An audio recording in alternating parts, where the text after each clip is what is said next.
नमस्कार दोस्तों, जय हिंद। स्वागत है आप सभी का आपके अपने YouTube चैनल सक्सेस विज्ञान में एक कदम सफलता की ओर। दोस्तों, पंचायती राज व्यवस्था का आज हम लोग आखिरी क्लास करेंगे, जो कि आखिरी चैप्टर है ग्राम पंचायत अधिकारियों की ग्रामीण क्षेत्रों के विकास में भूमिका। ये आखिरी चैप्टर है और इसमें से 10 क्वेश्चन जो है आने हैं। तो काफ़ी छोटा चैप्टर है, इसलिए इस एक ही वीडियो में हम लोग इसका थियरी भी कंप्लीट करेंगे और ऑब्जेक्टिव क्वेश्चन जो इसमें दिए गए हैं लगभग 165, वो भी इसी वीडियो में कवर हो जाएगा। इसके पहले के 11 वीडियो आ चुके हैं, इस पर जाके आप लोग देख सकते हैं प्लेलिस्ट में। तो चलिए शुरू करते हैं। तो ग्राम पंचायत के सचिव के रूप में जो है ग्राम पंचायत अधिकारियों की ग्रामीण क्षेत्रों के विकास में भूमिका की बात हो रही है। तो पहला जो इसमें टॉपिक है ग्राम पंचायत के सचिव के रूप में। तो ग्राम पंचायत के सचिव के रूप में जो है पहला है पहली ग्राम पंचायत। तो देश में ग्राम पंचायतों ने अक्टूबर 1959 में पहली बार काम करना शुरू किया। राजस्थान के नागौर जिले के बगदरी गांव में पहली बार 2 अक्टूबर 1959 को ग्राम पंचायत चुनी गई और इसने काम करना शुरू किया। तो कहाँ से? राजस्थान के नागौर जिले के बगदरी गांव भी याद रखिएगा, बगदरी गांव से 2 अक्टूबर 1959 को। ग्रामीण क्षेत्र के विकास के संबंध में पंचायत सचिव के कार्य एवं अधिकार, ये देखते हैं। ग्रामीण क्षेत्रों के विकास के संबंध में पंचायत सचिव के कार्यों में अधिकार। तो पंचायत सचिव का सबसे मुख्य कार्य पंचायत अधिनियम के अंतर्गत विभागीय आदेशों का अध्ययन कर उनका पालन सुनिश्चित करवाना है। अगला है ग्राम पंचायत से संबंधित अभिलेखों को व्यवस्थित रूप से रखना तथा पंचायत के पुराने अभिलेखों को सूचीबद्ध करना। सरकार द्वारा चलाई जाने वाली योजनाओं हेतु पात्र लाभार्थियों का सर्वेक्षण करना, ये हो गया। ग्राम पंचायत सचिव गाँव के विकास कार्यों के लिए प्रस्ताव बनाने में ग्राम पंचायत की मदद करता है, ये हो गया। अगला है ग्राम पंचायत सचिव के द्वारा लिपिकी कार्य और धन का लेखा जोखा रखने का भी कार्य किया जाता है। अगला पॉइंट जो होगा इसमें वो ग्राम पंचायत सचिव के द्वारा ग्रामीणों के बीच सरकारी योजनाओं का प्रचार प्रसार करने का कार्य भी किया जाता है। और है ग्राम पंचायत की समितियों की बैठकों की कार्यवाही का विवरण रखना व उसे पंचायत की बैठक में प्रस्तुत करना। अगला पॉइंट है ग्राम पंचायत का वार्षिक प्रतिवेदन एक निर्धारित तिथि तक तैयार करने के उपरांत पंचायत की बैठक में रखना तथा उस पर कार्यवाही सुनिश्चित करना। अगला है पंचायत में विभिन्न स्रोतों से प्राप्त होने वाली आय को पंचायत कोष में जमा करवाना तथा उसका लेखा जोखा रखना। नेक्स्ट है गांवों की समस्याओं के निस्तारण हेतु समस्याओं को जिला परिषद में प्रस्तुत करना। अगला है केंद्र और राज्य सरकार द्वारा चलाई जाने वाली योजनाओं को गांव में सुचारू रूप से संचालित करना। अगला है गांव में होने वाले वार्षिक कार्यक्रमों और योजनाओं को सुव्यवस्थित ढंग से संचालित करना। और अगला है गांव की कृषि और व्यावसायिक उद्योग के विकास के लिए सुनियोजित रूप से सहायता करना। ये बातें हो गई। आगे देखते हैं। अपनी ग्राम पंचायत के अंतर्गत विभिन्न प्रकार के प्रमाण पत्र जैसे जन्म मृत्यु प्रमाण पत्र, विवाह प्रमाण पत्र इत्यादि दस्तावेजों का पंजीकरण आदि जारी करवाना, ये हो गए। अगला टॉपिक है ग्राम पंचायत सचिव के कार्य में कौन सहायता करता है। तो कौन सहायता करता है? ग्राम पंचायत सचिव अपना कार्य स्वयं करता है, किंतु इनके पास अधिक कार्य होने के कारण इनकी सहायता के लिए पंचायत सहायक की नियुक्ति की जाती है। तो पंचायत सहायक की नियुक्ति की जाती है कार्य में इनकी मदद करने के लिए, जिससे ग्राम पंचायत के कार्य सुचारू रूप से किए जा सकें। जिन कार्य में ग्राम पंचायत सचिव की सहायता पंचायत सहायक करते हैं वह निम्न है। तो किस कार्य में जो है पंचायत सहायक पंचायत सचिव की सहायता करते हैं वो नीचे दिए गए हैं, तो देखते हैं। तो ग्राम पंचायत के अभिलेखों के रखरखाव में सहायता, पंचायत के नियामक कार्य के निष्पादन में सहायता, किसी कार्य के नियोजन में सहायता, कार्यान्वयन और ग्राम पंचायत योजना की रिपोर्टिंग में सहायता, विकास तथा निर्माण कार्य में ग्राम पंचायत सचिव की सहायता, ग्राम सभा और ग्राम पंचायत की बैठक कराने में ग्राम सचिव की सहायता, ग्राम पंचायतों की संपत्ति के रखरखाव में सहायता और जिला पंचायती राज अधिकारी अर्थात डीपीआरओ की तरफ से समय समय पर सौंपे गए कार्य के साथ ही पदीय दायित्व में सहायता। ये हो गए पंचायत सहायक के कार्य जो पंचायत सचिव की मदद करता है। हालांकि जन्म मृत्यु पंजीकरण अधिकारी के रूप में, जन्म मृत्यु पंजीकरण अधिकारी के रूप में पंचायत सचिव के कार्य। तो ग्राम पंचायत अधिकारी के रूप में जन्म मृत्यु पंजीकरण अधिकारी के कर्तव्य एवं उत्तरदायित्व। जन्म मृत्यु रजिस्ट्रीकरण अधिनियम 1969 के अंतर्गत रजिस्ट्रारों जन्म मृत्यु पंजीकरण अधिकारी को जन्म मृत्यु की घटनाओं को पंजीकृत करने का महत्वपूर्ण उत्तरदायित्व दिया गया है। रजिस्ट्रार को नियमानुसार सांख्यिकी कार्यों का भी निर्वहन करना होता है। अतः यह अत्यंत आवश्यक है कि उसको जन्म मृत्यु रजिस्ट्रीकरण अधिनियम तथा तत्संबंधी राज्य नियमावली का ज्ञान हो, जिससे वह दक्षतापूर्वक विधि प्रदत्त कर्तव्यों एवं उत्तरदायित्वों का निर्वहन कर सके। तो पंजीकरण अधिकारी के मुख्य कर्तव्य एवं दायित्व निम्नवत हैं। अधिनियम में निहित प्रक्रिया के अनुरूप जन्म और मृत्यु की समस्त घटनाओं को रजिस्ट्रीकृत करना। जन्म मृत्यु रजिस्ट्रीकृत अधिनियम 1969 राज्य नियमावली के अनुरूप कार्यवाही करना तथा मुख्य रजिस्ट्रार एवं जिला रजिस्ट्रार से प्राप्त अनुदेशों का पालन सुनिश्चित करना। अगला है जन्म मृत्यु से संबंधित अभिलेखों की संपूर्णता एवं शुद्धता सुनिश्चित करना। ये हो गया। आगे देखते हैं। चौथा है पंजीकरण अधिकारी अपने क्षेत्राधिकार के भीतर होने वाले प्रत्येक जन्म एवं मृत्यु के संबंध में संपूर्ण जानकारी प्राप्त करने के लिए आवश्यक कदम उठाएगा तथा समस्त घटनाओं का रजिस्ट्रीकरण सुनिश्चित करेगा।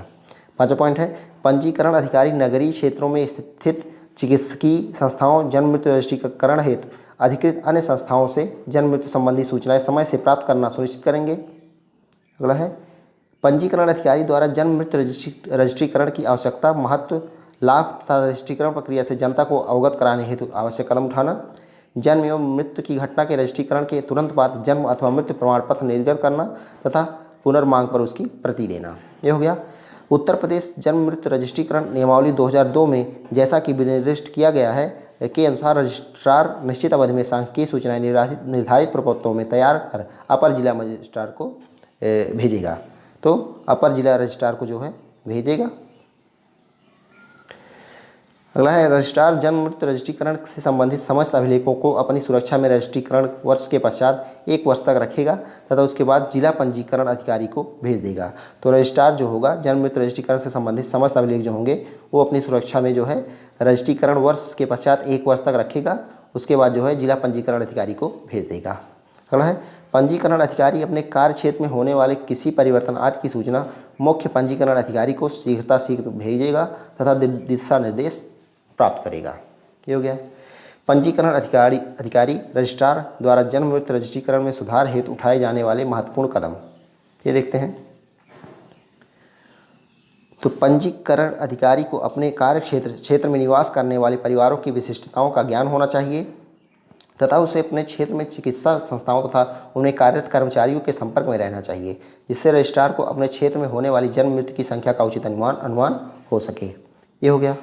दूसरा है पंजीकरण अधिकारी को अपने कार्य क्षेत्र की उन सभी संस्थाओं की सूची रखनी चाहिए जहां से जन्म और मृत्यु की सूचनाएं प्राप्त होती हैं। अगला है पंजीकरण अधिकारी को ऐसे व्यक्तियों की सूची बनानी होगी जिन्हें घरों में जन्म मृत्यु की सूचना संकलित करने का कार्य सौंपा गया है, जैसे एएनएम, दाई, आंगनबाड़ी कार्यकर्ता, स्वास्थ्य कार्यकर्ता आदि। इन व्यक्तियों से जन्म और मृत्यु की सही व समय से सूचना प्राप्त करना चाहिए। अगला है पंजीकरण अधिकारी को अपने कार्य क्षेत्र में रहने वाले पंचायत के निर्वाचित सदस्यों, प्रमुख राजनीतिक व्यक्तियों, क्षेत्रीय नेताओं आदि का सहयोग लेते हुए जन्म मृत्यु रजिस्ट्रीकरण के महत्व एवं आवश्यकता का अधिक से अधिक प्रचार एवं प्रसार करना चाहिए।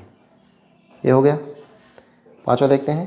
पांचवा है पंजीकरण अधिकारी ऐसी व्यवस्था सुनिश्चित करेगा जन्म मृत्यु रजिस्ट्रीकरण के कार्य को सुचारू रूप से चलाने के लिए उसके तथा उसके क्षेत्र में सूचना संकलित करने हेतु कार्यरत कर्मचारियों तथा अन्य व्यक्ति जिनको जन्म मृत्यु की सूचना रजिस्ट्रार को उपलब्ध कराने के लिए अधिकृत किया गया है के पास सभी आवश्यक प्रपत्र पर्याप्त मात्रा में उपलब्ध हों।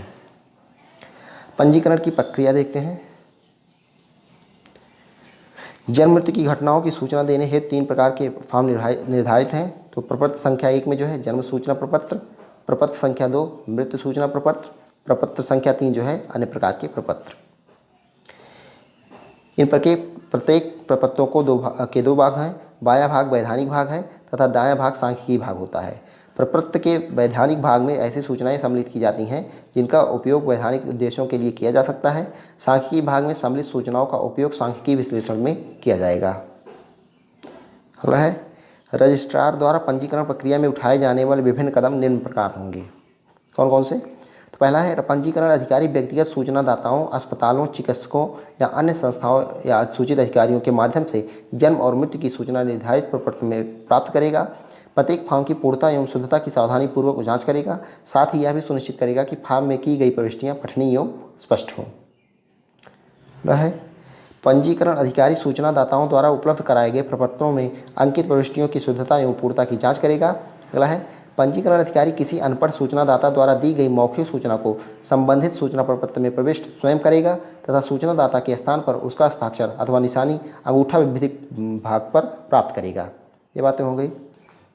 अगला है रजिस्ट्रार सूचनादाता द्वारा प्राप्त सूचनाओं की सत्यता एवं प्रामाणिकता पर पूर्ण संतुष्टि के उपरांत अपने क्षेत्र में घटित घटना का रजिस्ट्रीकरण करेगा और रजिस्ट्रीकरण संख्या निर्दिष्ट स्थान, विधिक एवं सांख्यिकी भागों पर अंकित करते हुए अपने हस्ताक्षर करेगा तथा नाम सहित अपनी मुहर लगा देगा। इस रजिस्ट्रीकरण संख्या का निर्धारण वर्षवार जनवरी माह से प्रारंभ होकर दिसंबर माह के अंतिम दिवस तक किया जाएगा। अगला है जन्म मृत्यु की सूचना निर्धारित समय यानी 21 दिन के पश्चात प्राप्त होने पर रजिस्ट्रार यह सुनिश्चित करेगा कि जन्म मृत्यु रजिस्ट्रीकरण अधिनियम की धारा 13 तथा तत्संबंधी उत्तर प्रदेश जन्म मृत्यु रजिस्ट्रीकरण अधिनियम नियमावली 2002 के नियम 9 में निहित प्रावधान के अनुरूप समस्त अभिलेख सूचना प्रपत्र के साथ प्रस्तुत किए गए हैं। एक बार फिर से देखेंगे तो जन्म मृत्यु की सूचना निर्धारित समय 21 दिन, तो निर्धारित समय जो है 21 दिन है के पश्चात प्राप्त होने पर रजिस्ट्रार यह सुनिश्चित करेगा कि जन्म मृत्यु रजिस्ट्रीकरण अधिनियम की धारा 13 तथा तत्संबंधी उत्तर प्रदेश जन्म मृत्यु रजिस्ट्रीकरण नियमावली 2002 के नियम 9 में निहित प्राविधान के अनुरूप समस्त अभिलेख सूचना प्रपत्र के साथ प्रस्तुत किए गए हैं। अगला है जन्म और मृत्यु प्रमाण पत्र निर्गत करना। ये देखेंगे तो जन्म और मृत्यु रजिस्ट्रीकरण अधिनियम 1969 की धारा 12 के प्रावधान के अनुसार रजिस्ट्रार जैसे ही जन्म मृत्यु का रजिस्ट्रीकरण करता है, अधिनियम की धारा 8 और 9 के अंतर्गत सूचना देने वाले व्यक्ति को जन्म या मृत्यु प्रमाण पत्र पत्र संख्या 5 या 6 में निःशुल्क जारी करेगा। तो जन्म और मृत्यु रजिस्ट्रीकरण अधिनियम जो है 1969 की धारा 12 के में प्रावधान है कि रजिस्ट्रार जैसे ही जन्म मृत्यु का रजिस्ट्रीकरण करता है, अधिनियम की धारा 8 और 9 के अंतर्गत सूचना देने वाले व्यक्ति को जन्म या मृत्यु प्रमाण पत्र प्रपत्र संख्या 5 या 6 जो है निःशुल्क जारी करेगा। रजिस्ट्रार को जन्म या मृत्यु के प्रमाण पत्र की केवल प्रथम प्रति निःशुल्क जारी करनी है। रजिस्ट्रार को जन्म या मृत्यु के प्रमाण पत्र पर स्वयं के हस्ताक्षर करने होंगे और वह किसी अन्य व्यक्ति को अपनी जगह ऐसा करने के लिए अधिकृत नहीं करेगा। तो रजिस्ट्रार को जो है जन्म या मृत्यु प्रमाण पत्र पर खुद अपने हस्ताक्षर करने होंगे, दूसरे व्यक्ति से वो हस्ताक्षर नहीं करवा सकता है। यदि जन्म मृत्यु की घटना की रिपोर्ट अधिसूचित कर्मचारी के माध्यम से प्राप्त होती है तो जन्म या मृत्यु का प्रमाण पत्र रिपोर्टकर्ता संबंधित व्यक्ति तक पहुंचाने के लिए उत्तरदायी होगा। आदर्श ग्राम पंचायत बनाने में भूमिका। तो ग्राम पंचायत अधिकारी की आदर्श ग्राम पंचायत बनाने में भूमिका ये देखते हैं। तो ग्राम पंचायत अधिकारियों की आदर्श ग्राम पंचायत बनाने में भूमिका निम्नवत है। पहला है ग्राम पंचायतों में स्वास्थ्य सुविधाओं को विकसित करने में सहायता तथा सहयोग करना, जिससे उस पंचायत क्षेत्र के लोग स्वस्थ रहें व पर्यावरण के प्रति जागरूक रहें। ग्राम पंचायत में ऐसा माहौल तैयार करना है जिससे वहाँ के लोगों में गांव की सरकार बनाने में उनकी भूमिका सिर्फ वोटर या लाभार्थी के रूप में ना हो, बल्कि एक जागरूक नागरिक के रूप में भी हो। अगला है ग्राम पंचायतों को नशा मुक्त बनाने में सहायता करना, इससे ग्रामवासी अधिक स्वस्थ तथा सकारात्मकता से परिपूर्ण रहेंगे, जिससे गांव में समृद्धि व खुशहाली रहेगी, क्योंकि नशे के कारण बीमारियों के साथ साथ सामाजिक व आर्थिक समस्याएं भी जन्म लेती हैं। ये हो गया। ग्राम पंचायत में रोजगार के अवसर उपलब्ध कराने में भूमिका प्रदान करना, जिससे ग्राम पंचायत के लोगों को रोजगार मिल सके। ग्राम पंचायत के बच्चों को विद्यालय जाने और शिक्षा के लिए प्रोत्साहित करना, जिससे ग्राम पंचायत में शिक्षा का प्रसार हो और अशिक्षित लोगों की संख्या में कमी हो। ग्रामीण लोगों को विभिन्न रोगों से बचाव के लिए टीकाकरण के विषय में जानकारी प्रदान करना और समय समय पर टीकाकरण की व्यवस्था करवाने में सहयोग करना। अगला है ग्रामीण लोगों के बीच किसी भी प्रकार का भेदभाव न हो तथा किसी प्रकार की छुआछूत जैसी भावना न उत्पन्न हो जाए, ऐसी व्यवस्था को प्रोत्साहित करना। ग्राम पंचायतों में समय समय पर साफ सफाई का अभियान चलवाना तथा स्वच्छ पेयजल की उपलब्धता सुनिश्चित करवाना। ग्राम सभा की नियमित बैठक आयोजित करवाना तथा ग्राम सभा की बैठक में लोग नियमित रूप से भाग लेते हों यह सुनिश्चित करना। अगला है यह सुनिश्चित करना कि ग्राम पंचायत अतिक्रमण मुक्त हो तथा इको फ्रेंडली हो और कूड़े के ढेर का उचित तरीके से निस्तारण में व्यवस्था करने का प्रबंध करवाना। अगला है यह प्रबंध करने में मदद करना कि ग्राम सभा या ग्राम पंचायत कुरीतियों से मुक्त हो तथा यह भी सुनिश्चित करना कि ग्राम पंचायत में अंधविश्वास का कोई स्थान ना हो।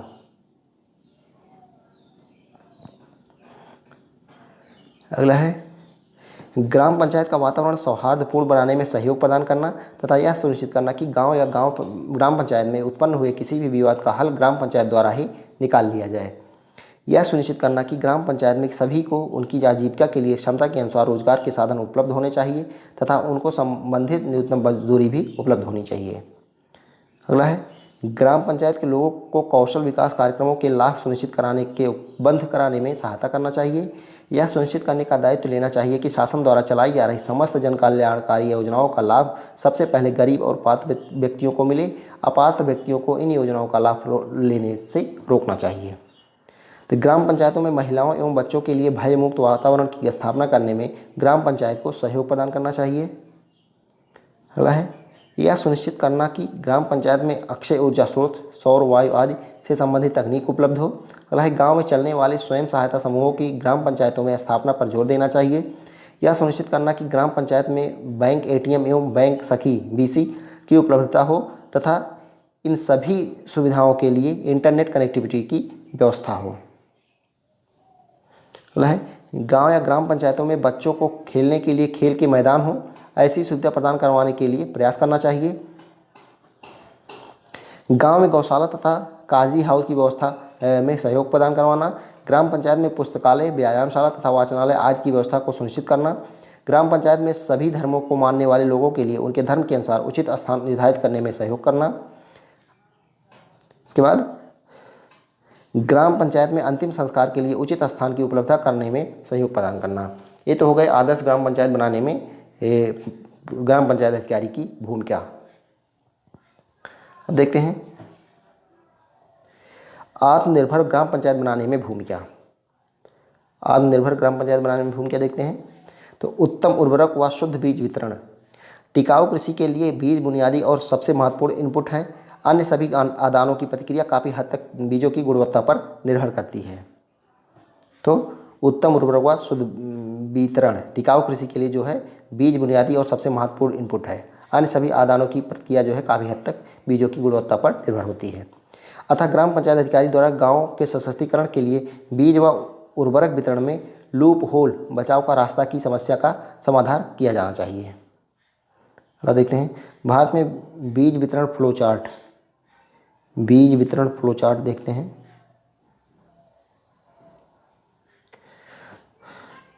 तो अनुसंधान संस्थान से ये बीज उत्पादक के पास जाएगा, बीज उत्पादक के पास बीज एजेंसी को, बीज एजेंसी से ये 2-3 जगह जाएगा।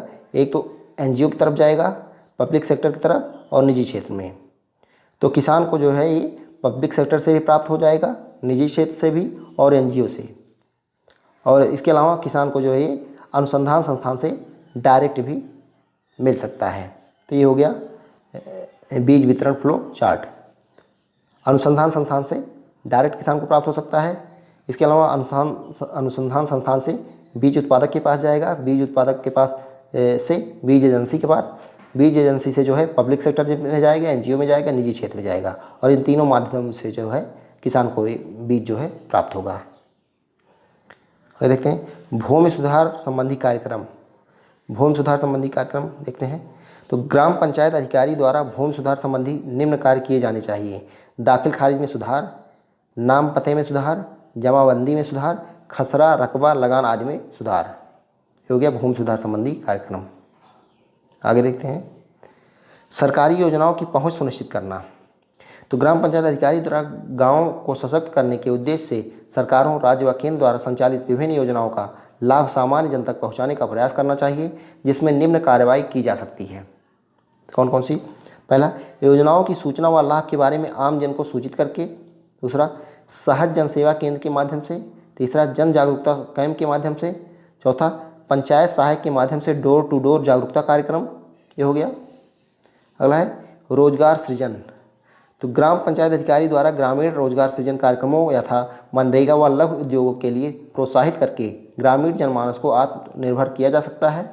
अगला है चयनात्मक या नवीनता जैसी मशीनरियों का उपयोग। ग्राम पंचायत अधिकारी द्वारा सुभेद्य वर्गों की पहचान करके उनके लिए पृथक उपचारात्मक उपकरणों का प्रयोग करना और नवीन प्रणालियों के विकास यथा चौपाल, पंचायत, ग्रामीण हाट, मेलों इत्यादि के माध्यम से लोगों के लिए चयनात्मक प्रणालियों का विकास करना। ये हो गया। क्षेत्रीय विकास कार्य। क्षेत्रीय विकास कार्य क्या है? तो क्षेत्रीय विकास किसी भी क्षेत्र के विकास के लिए सर्वाधिक प्रभावी उपकरण साबित हो सकता है, जबकि किसी सुदूर क्षेत्र को रणनीतिक रूप से विकसित करके पिछड़ी पंक्ति के लोगों को मुख्य धारा में प्रवेश कराने के कार्य में सहायता ग्राम पंचायत अधिकारी द्वारा की जा सकती है। अगला है जीवन स्तर में सुधार। ग्रामीण निर्धनता की समाप्ति कर ग्रामीण जीवन स्तर में सुधार के लिए ग्राम पंचायत अधिकारी द्वारा विभिन्न कार्य किए जा सकते हैं। तो कैरियर हो गया, काम की उपलब्धता, व्यापार, सरकारी योजनाओं का क्रियान्वयन, संतुलन, स्वास्थ्य, परिवार, स्वच्छ जल, जीवन। आर्थिक सक्षमता। विभिन्न सरकारी लघु व मध्यम उद्योग योजनाओं के लिए सरकारी सहायता, विभिन्न पेंशन व आवश्यकता आधारित योजनाओं के बारे में अवगत कराकर ग्राम पंचायत को सशक्त किया जा सकता है। पशुपालन, कुटीर व लघु उद्योग, नए उद्यम की स्थापना, विभिन्न पशुपालन योजनाओं की जानकारी व उनके लाभों से ग्रामीण जनमानस को अवगत कराना, नए उद्यम की स्थापना, कुटीर व लघु उद्योग की शुरुआत कराने में पूरक सेवाएं प्रदान करना ग्राम पंचायत अधिकारी का कार्य होता है, जिसे ग्रामीण सशक्तता प्राप्त की जा सकती है। ये हो गया। अगला है आग, बाढ़ या महामारी या अन्य प्राकृतिक आपदाएं। आग, बाढ़ या महामारी जैसी आपदाओं में प्राथमिक सुविधाओं व सहायता की पूर्ति कराने में ग्राम पंचायत अधिकारी का विशेष योगदान होता है। प्राकृतिक या मानव संसाधन का उपयोग व समन्वय। प्राकृतिक संसाधन, प्राकृतिक संसाधनों की उपलब्धता, उनका विवेकपूर्ण दोहन व उनके व्यापार की उपयुक्त मशीनरी बनाने में ग्राम पंचायत अधिकारी द्वारा सहयोग अपेक्षित होता है। अगला है मानव संसाधन। तो सरकार द्वारा पंचायत स्तर पर नियुक्त विभिन्न कर्मचारियों व नोडल अधिकारी एक ग्राम पंचायत अधिकारी होता है, जो उनके मध्य तथा उनके साथ समन्वय स्थापित करता है। तो सरकार द्वारा पंचायत स्तर पर नियुक्त जो है विभिन्न कर्मचारियों का नोडल अधिकारी जो है ग्राम पंचायत अधिकारी होता है, जो उनके मध्य तथा उनके साथ समन्वय स्थापित करता है। आगे देखते हैं जैसे कौन कौन से होते हैं। तो पंचायत सहायक होता है, एएनएम होता है, बैंक सखी, नलकूप ऑपरेटर तथा विभिन्न सहकारी समितियां। ग्राम पंचायत अधिकारी ग्राम प्रधान का प्रशासनिक सहयोगी होता है और उसके साथ मिलकर संपूर्ण ग्रामीण विकास के लिए प्रयत्न करता है। तो ये थियरी पार्ट हो गया। इसके बाद हम लोग जो है ऑब्जेक्टिव क्वेश्चन करेंगे, जो लगभग 165 क्वेश्चन इसमें दिए गए हैं, देख सकते हैं। वस्तुनिष्ठ प्रश्न 165 के आसपास हैं, वो हम लोग पूरा करेंगे इसी वीडियो में। तो पहला प्रश्न है, ग्राम सभा की बैठकों की रिपोर्ट उच्च अधिकारियों के पास भेजता है, तो कौन भेजेगा? ये ग्राम पंचायत अधिकारी। ऑप्शन सी यहाँ पे करेक्ट है। ग्राम सभा की बैठकों की रिपोर्ट उच्च अधिकारियों के पास ग्राम पंचायत अधिकारी भेजता है। अगला है, ग्राम सभा की बैठकों में उपस्थित सदस्यों का लेखा जोखा कौन रखता है? ये भी जो है ग्राम पंचायत अधिकारी रखता है। ग्राम सभा की बैठकों में किसी संकल्प के पक्ष या विपक्ष में पड़े मतों का रिकॉर्ड कौन रखता है? ये कौन रखेगा? ये भी जो है ग्राम पंचायत अधिकारी रखेगा। ग्राम सभा की पूर्व में हुई बैठक में प्रस्तुत संकल्पों पर की गई कार्रवाई की रिपोर्ट कौन प्रस्तुत करता है? तो ये भी ग्राम पंचायत अधिकारी। अगला है, सरपंच के से विचार विमर्श के उपरांत ग्राम सभा के एजेंडे को अंतिम रूप देता है कौन? पंचायत सेक्रेटरी यानी ग्राम पंचायत अधिकारी। ग्राम सभा की बैठकों के बारे में सूचना कौन जारी करता है? बैठकों के बारे में सूचना कौन जारी करता है? ये पंचायत सेक्रेटरी यानी कि बीपीओ। ग्राम सभा की बैठकों में भाग लेने वाले लोगों के लिए बैठने, स्वच्छ पानी और स्वच्छता आदि का प्रबंध कौन करता है? तो ये आपको बताना है। तो ये ग्राम पंचायत अधिकारी करवाता है। ग्राम सभा की बैठकों में भाग लेने वाले लोगों के लिए स्वच्छ पानी, स्वच्छता, बैठने आदि का प्रबंध ग्राम पंचायत अधिकारी करता है। अगला है, ग्राम पंचायत के भवनों एवं अन्य परिसंपत्तियों की देखभाल की जिम्मेदारी तथा उन्हें अतिक्रमण से बचाने की जिम्मेदारी किसकी होती है? तो ये किसकी होती है? तो ये भी होगी पंचायत सेक्रेटरी बीपीओ की। अगला है, ग्राम सभा द्वारा लगाए गए शुल्कों का एकत्रीकरण कौन करता है? तो कौन करता है? सेक्रेटरी यानी कि बीपीओ। ग्राम पंचायत अधिकारी होता है, ग्राम पंचायत अधिकारी होता है बताना है। ग्राम का मुखिया, पंचायत और सरकार के बीच एक कड़ी, तो बी वाला करेक्ट होगा। ग्राम का पंचायत अधिकारी जो होता है पंचायत और सरकार के बीच एक कड़ी होता है। ग्राम पंचायत अधिकारी पंचायत और सरकार के बीच एक कड़ी होता है। इसकी नियुक्ति राज्य सरकार द्वारा की जाती है। अगला है, ग्राम पंचायत अधिकारी का कार्य है। तो ग्राम पंचायत अधिकारी का क्या कार्य है? लिपिकीय कार्य, धन का लेखा जोखा रखना, ऑडिट के लिए लेखा जोखा को मुहैया कराना, उपयुक्त सभी, तो उपयुक्त सभी हो जाएगा। ग्रामीणों के बीच सरकारी योजनाओं के प्रचार प्रसार करने का कार्य किया जाता है, तो ये ग्राम पंचायत सचिव द्वारा। गांव में विकास कार्य हेतु आने वाली नई योजनाओं को लागू करने का कार्य किया जाता है, किसके द्वारा किया जाएगा? ग्राम पंचायत अधिकारी द्वारा। अगला देखते हैं, तो गांव के विकास कार्यों के लिए प्रस्ताव बनाने में पंचायत की मदद करता है, तो कौन? पंचायत की मदद कौन करेगा? तो ग्राम विकास अधिकारी, ग्राम विकास सचिव, वही एक बात हुई। ग्राम विकास सचिव के कार्यों में उनकी सहायता कौन करता है? पंचायत सहायक, पंचायत सदस्य, लेखपाल, तो कौन करेगा यहाँ पे? पंचायत सहायक करता है। अगला है, पंचायत सहायक ग्राम पंचायत सचिव की सहायता करता है, तो पंचायत सहायक जो है ग्राम पंचायत सचिव की सहायता किस में करता है? ग्राम पंचायत के अभिलेखों के रखरखाव में, पंचायत के नियामक कार्यों के निष्पादन में, ग्राम सभा की बैठक कराने में, उपयुक्त सभी कार्यों में। तो ऑप्शन डी करेक्ट हो जाएगा। अगला है सांसद आदर्श ग्राम योजना की शुरुआत कब हुई थी? सांसद आदर्श ग्राम योजना यहाँ पे पूछा गया है, तो अक्टूबर 2014 में जो है सांसद आदर्श ग्राम की शुरुआत हुई थी। इस कार्यक्रम का शुभारंभ प्रधानमंत्री नरेंद्र मोदी ने जयप्रकाश नारायण की जन्म दिवस 11 अक्टूबर 2014 को किया था। अगला है सांसद आदर्श ग्राम योजना में प्रावधान है, तो कौन सा? प्रत्येक संसद सदस्य एक ग्राम पंचायत को गोद लेगा। ऑप्शन ए करेक्ट हो जाएगा। अगला, एक आदर्श ग्राम पंचायत में क्या नहीं होता है? क्या नहीं होता है ये बताना है। बाल श्रम, खुले में शौच से मुक्ति, संस्थागत प्रसव, बच्चों का टीकाकरण। तो क्या नहीं होता पूछा है, तो बाल श्रम नहीं होता है। ऑप्शन ए करेक्ट हो जाएगा।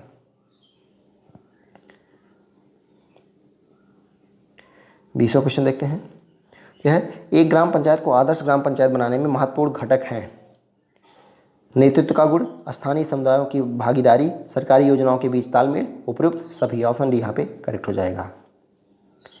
सांसद आदर्श ग्राम योजना का प्रेरणा स्रोत क्या है? तो सांसद आदर्श ग्राम योजना का प्रेरणा स्रोत क्या है ये बताना है। तो महात्मा गांधी की ग्रामीण विकास की संकल्पना। सांसद आदर्श ग्राम योजना का प्रेरणा स्रोत महात्मा गांधी की ग्रामीण विकास की संकल्पना है, जिसमें स्वराज को सुराज में बदलने की कल्पना की गई है। अगला है ग्राम पंचायतों की प्रतिमा बैठकें आयोजित कराने का दायित्व किसका होता है? तो ये होता है ग्राम पंचायत अधिकारी का। ऑप्शन यहाँ पे करेक्ट है। ग्राम पंचायतों के वार्षिक बजट तैयार करने का दायित्व किसका होता है? ग्राम पंचायतों के वार्षिक बजट तैयार करने का दायित्व किसका होगा? ये होता है ग्राम पंचायत अधिकारी का। ग्राम पंचायत के कर्मचारी किसके नियंत्रण में कार्य करते हैं? ग्राम पंचायत के कर्मचारी की बात हो रही है, किसके नियंत्रण में काम करेंगे? तो ये ग्राम पंचायत अधिकारी के नियंत्रण में कार्य करेंगे। कंफ्यूज मत होना, यहाँ पे ग्राम प्रधान भी दिया गया है, तो ये बीपीओ के नियंत्रण में जो है ग्राम पंचायत के कर्मचारी कार्य करते हैं। अगला है ग्राम सभाओं में युवक मंगल दल व सुरक्षा समितियों के गठन में सहयोग देने का कार्य करता है, तो ये ग्राम पंचायत अधिकारी। तो सारे क्वेश्चन आप लोग ध्यान दीजिएगा। संयुक्त प्रांत पंचायत राज अधिनियम पारित किया गया था, कब पारित किया गया था? ये दिसंबर 1947 में। ऑप्शन डी यहाँ पे करेक्ट हो जाएगा। संयुक्त प्रांत पंचायत राज अधिनियम दिसंबर 1947 में पारित हुआ था। इस अधिनियम पर गवर्नर जनरल ने 7 दिसंबर 1947 को हस्ताक्षर किए थे एवं यह यूपी गवर्नमेंट गजट में 27 दिसंबर 1947 को प्रकाशित हुआ। तो सारी चीज़ें यहाँ पे इंपॉर्टेंट है। तो दिसंबर 1947 में पारित हुआ था। अधिनियम पर गवर्नर जनरल ने 7 दिसंबर 1947 को हस्ताक्षर किए थे और यूपी गवर्नमेंट गजट में ये जो है 27 दिसंबर 1947 में प्रकाशित हुआ था। अगला है ग्राम सभा की बैठकें प्रतिवर्ष होती हैं, तो ये खरीफ की फसल कटने के तुरंत बाद, रबी की फसल कटने के तुरंत बाद। ए व बी दोनों सही हैं। ग्राम सभा की प्रतिवर्ष कम से कम 2 बैठकें आयोजित की जाती हैं, एक खरीफ की फसल कटने के तुरंत बाद तथा दूसरी रबी की फसल कटने के तुरंत बाद। अगला है ग्राम प्रधान कम से कम कितने सदस्यों की मांग पर विशेष बैठक बुला सकता है? तो ग्राम प्रधान जो है कम से कम कितने सदस्यों की मांग पर विशेष बैठक बुला सकता है? यहाँ पे कुल सदस्यों के 1/5 भाग। ग्राम प्रधान नियत प्राधिकारी या कुल सदस्यों के 1/5 भाग के मांग पर 30 दिनों के भीतर विशेष बैठक बुला सकता है।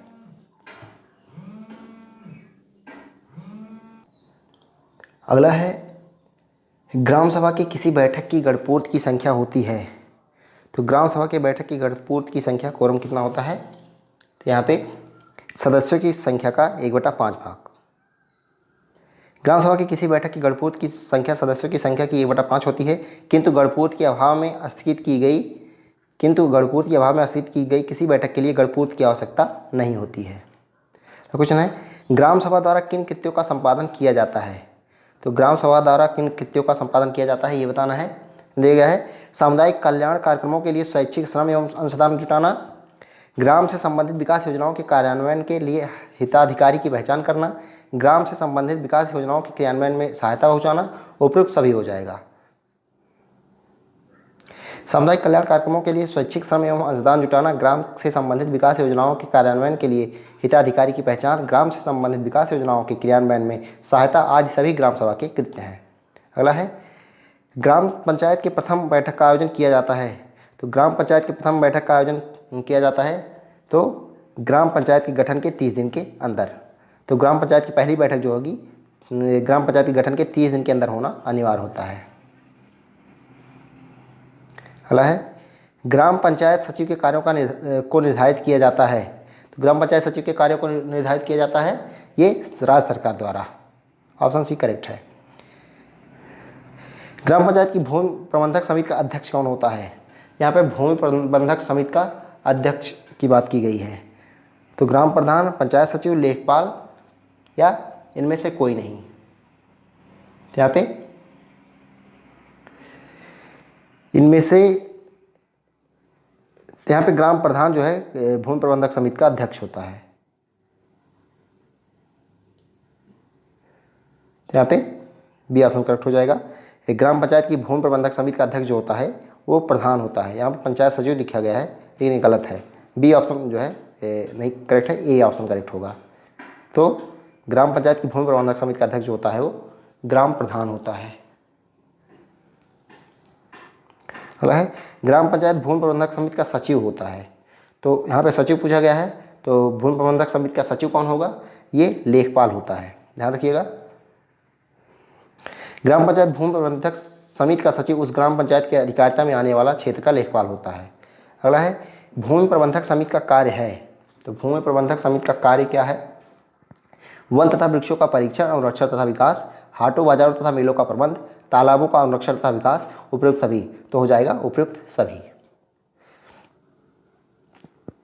अगला भूमि प्रबंधक समिति का कार्य नहीं है, कार्य नहीं है पूछा है। तो भूमि का बंदोबस्त तथा प्रबंध सही है। वन तथा वृक्षों का विकास ये कार्य है। आबादी स्थलों तथा ग्राम संचार साधनों का अनुरक्षण तथा विकास सही है। ग्राम संपत्ति का अंतरण तो ये भूमि प्रबंधक समिति का कार्य नहीं है, तो ऑप्शन डी यहाँ पे करेक्ट हो जाएगा। ग्राम पंचायत भूमि प्रबंधक समिति ग्राम संपत्ति का अंतरण नहीं कर सकती है। अन्य दिए गए विकल्प जो है भूमि प्रबंधक समिति के कार्य हैं। अगला है एक न्याय पंचायत में कम से कम कितने सदस्य होते हैं? तो न्याय पंचायत में कितने सदस्य होते हैं कम से कम पूछा है। तो 10 से 25 होते हैं न्याय पंचायत में, तो ऑप्शन ए करेक्ट है। न्यूनतम पूछा है तो 10 हो जाएगा। प्रत्येक न्याय पंचायत में कम से कम 10 सदस्य तथा अधिक से अधिक 25 सदस्य होते हैं। अगला है ग्रामीण मेलों हाटों पर आदि पर शुल्क लगाया जा सकता है। तो किसके द्वारा लगाया जाता है? ये ग्राम सभा द्वारा। ऑप्शन ए यहाँ पे करेक्ट है। ग्रामीण मेलों हाटों आदि पर ग्राम सभा द्वारा शुल्क लगाया जा सकता है। इन शुल्कों का एकत्रीकरण पंचायत सेक्रेटरी करता है।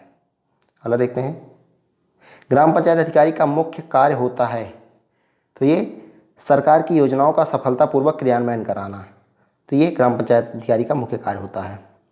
ग्राम पंचायत अधिकारी की तैनाती ब्लॉक के अंतर्गत आने वाली ग्राम पंचायत में होती है। यह एक सरकारी कर्मचारी होता है। वह ग्राम पंचायत के प्रधान के साथ समन्वय बनाकर सरकार के विकास योजनाओं को सफलतापूर्वक क्रियान्वयन कराता है। अगला है ग्राम पंचायत अधिकारी से उच्च अधिकारी कौन होता है जो ब्लॉक स्तर पर रहते हुए कार्य करता है? तो ग्राम पंचायत अधिकारी से उच्च अधिकारी जो होता है जो कि ब्लॉक लेवल पर कौन होता है? तो होता है एडीओ पंचायत।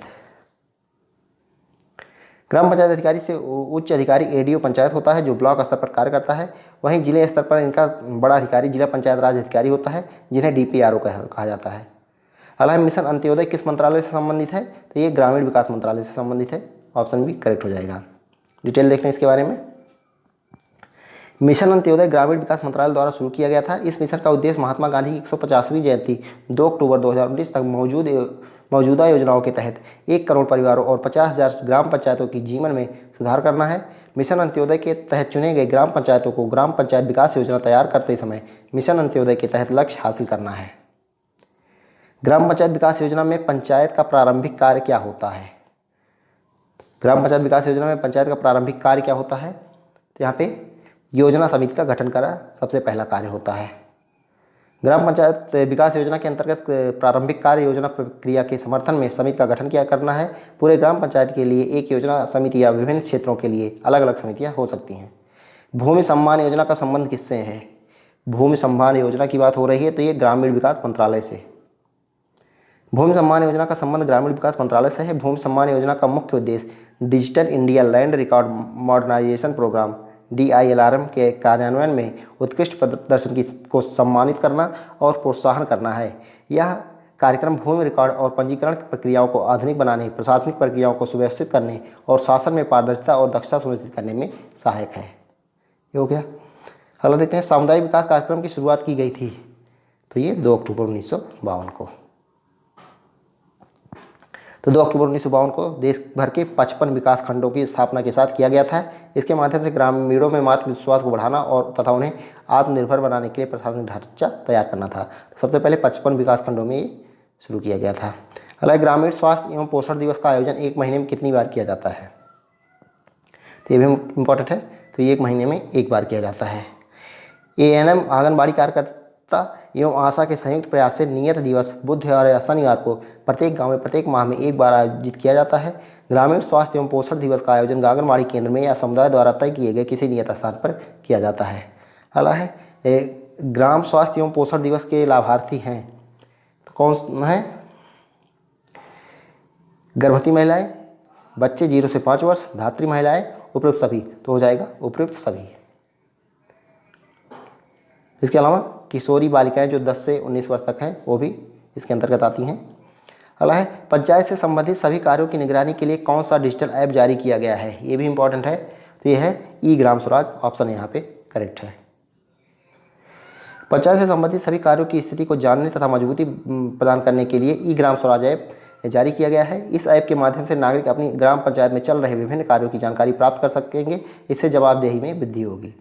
अगला है न्यूनतम सरकार अधिकतम शासन का विजन किस मंत्रालय का है? न्यूनतम सरकार अधिकतम शासन, तो ये ऑप्शन करेक्ट हो जाएगा यहाँ पे पंचायती मंत्रालय का। न्यूनतम सरकार अधिकतम शासन का विजन पंचायती राज मंत्रालय का है। इस विजन को आगे बढ़ाने के लिए पंचायती राज मंत्रालय ने ग्रामीण समुदाय का सशक्तिकरण कोई पीछे न छूटे विषय पर लखनऊ में 2 दिवसीय कार्यशाला का आयोजन किया गया। अगला है प्रधानमंत्री के विजन आत्मनिर्भर भारत में जमीनी स्तर की कौन सी योजना सर्वाधिक कारगर साबित होगी? तो कौन सी योजना सबसे ज़्यादा साबित होगी ये बताना है। आत्मनिर्भर गांव योजना, स्वयं सहायता योजना, ए व बी दोनों कोई नहीं। तो यहाँ पे आत्मनिर्भर गांव योजना हो जाएगा, ऑप्शन ए। प्रधानमंत्री के विजन आत्मनिर्भर भारत के विकास में आत्मनिर्भर गांव योजना काफ़ी सार्थक साबित होगी, क्योंकि जब तक गांव आत्मनिर्भर नहीं होंगे तब तक इस विजन को साकार नहीं किया जा सकता है। गांव के विकास से ही देश के विकास दर में जो है मजबूती प्रदान हो सकती है। हालांकि ग्राम सभा की बैठकों में अध्यक्ष के रूप में कार्य करता है। तो ग्राम सभा की बैठकों में अध्यक्ष के रूप में कौन कार्य करेगा? ये सरपंच यानी गांव का प्रधान। अगला है ग्राम सभा की बैठकें आयोजित करने के लिए कानूनी रूप से बाध्य है। तो कौन बाध्य है? ये सरपंच या फिर प्रधान। प्रतिवर्ष ग्राम सभा की कम से कम कितनी बैठकें आयोजित करना सरपंच का दायित्व है? ये आपको बताना है। तो ये 2, एक खरीफ फसल के बाद, एक रबी फसल के बाद। अगला है भारत में मृत्यु पंजीकरण कितने दिनों के अंदर करवाना अनिवार्य है? तो ये 21 दिनों के अंदर, ऑप्शन सी यहाँ पे करेक्ट हो जाएगा। यदि मृतक के परिवार ने 21 दिन के अंदर मृत्यु पंजीकरण नहीं करवाया है तो उन्हें जुर्माने का भुगतान करना पड़ता है। अगला है जन्म और मृत्यु का पंजीकरण का कार्य किसके द्वारा किया जाता है?